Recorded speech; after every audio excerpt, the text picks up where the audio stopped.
再来看民进党的立委罗致政要拼连任哦，也毋过媒体曝光有迄私密的影片。罗致政是表示讲这是造假的影片，嘛已经提出告诉。伊传媒声明是强调讲无受到任何势力的影响哦，讲影片内底有罗致政的正面，伊嘛有讲话，呼吁罗致政就毋通转移焦点。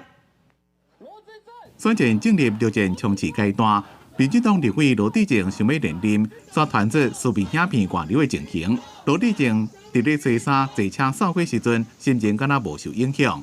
进了小美琴也做左三环，陪伊决定走过拜票。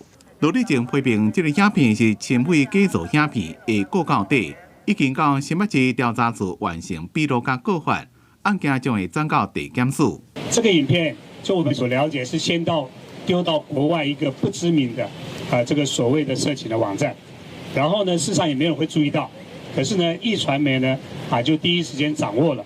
那我们昨天在问案的过程当中也发现，那个几乎是同步的一个操作的方式，所以境外在操作这个议题。罗致政委员、张宏陆委员也遭受到对手的抹黑，甚至是制造假的影片。那我们大家要谴责抹黑，谴责造谣。那小美琴听罗致政是被抹黑造谣，罗致政的牵手也对伫伊边啊，用行动表达支持。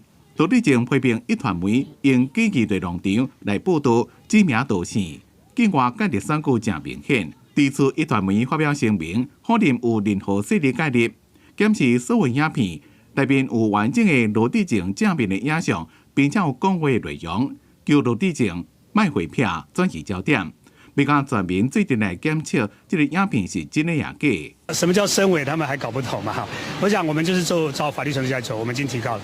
罗致政重申，影片内面的人唔是伊，伫选情的关键时刻，规个操作的分裂正明显。用国外实情网站，搁再通知国内协力者报道，想要影响选举的结果，伊会捍卫家己的权益。记者综合报道。